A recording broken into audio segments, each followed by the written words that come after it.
মাসবুক ব্যক্তি অর্থাৎ যে ইমাম সাহেবের সাথে শুরুতে এক বা একাধিক রাকাত পায় নাই, এ ধরনের ব্যক্তি যদি ভুলে ইমামের সাথে সালাম ফিরিয়ে ফেলে, অর্থাৎ নামাজের শেষে 4 রাকাত বিশিষ্ট নামাজের 4 রাকাতের পরে অথবা 2 রাকাত বিশিষ্ট নামাজের 2 রাকাত পরে ইমাম সাহেব যখন সালাম ফেরান, সাথে সাথে যদি ওই মাসবুক ব্যক্তি যার এক বা একাধিক রাকাত ছুটে গেছে সেও সালাম ফিরিয়ে ফেলে, তাহলে আসলে তার নামাজের ব্যাপারটা কি ঘটবে, তার উপরে সিজদায়ে সাহু দেওয়া লাগবে কি না, এ বিষয়টা নিয়ে আমরা অনেক সময় দ্বিধাদ্বন্দ্বে পড়ে যাই।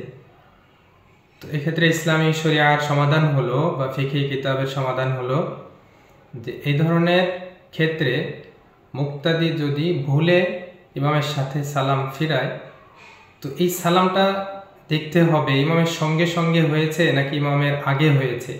ইমামের কিছুক্ষণ আগে অথবা ইমামের সঙ্গে সঙ্গে যদি হয়, তাহলে সিজদা সাহু দেওয়া লাগবে না ওই মাসবুক ব্যক্তির, নিজের নামাজ আদায় করে, নিজের ছুটে যাওয়া নামাজ আদায় করার পরে আর সিজদা সাহু দিতে হবে না।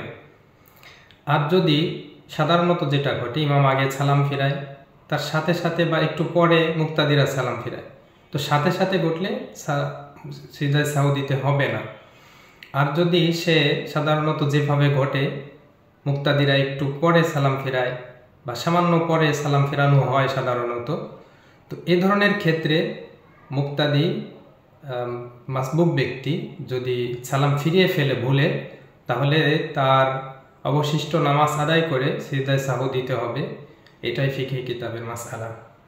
এক্ষেত্রে আরও একটি বিষয় আমরা মাথায় রাখি, সেটি হলো যদি ইচ্ছাকৃত কেউ এই ধরনের সালাম ফিরিয়ে ফেলে, অর্থাৎ সে মাসবুক সে জানে তারপরেও সে সালাম ফিরিয়ে ফেলছে, তো এই ধরনের ব্যাপার ঘটলে কিন্তু তার নামাজই ফাসেদ হয়ে যাবে, নামাজই হবে না, তার নামাজ দ্বিতীয়বার আদায় করতে হবে। জীবন ঘনিষ্ঠ কোনো প্রশ্নের শরীয়ী সমাধান জানতে চাইলে আমাদেরকে ইমেইল করতে পারেন। আমাদের ইমেইল অ্যাড্রেস হচ্ছে nrmbd1024@gmail.com।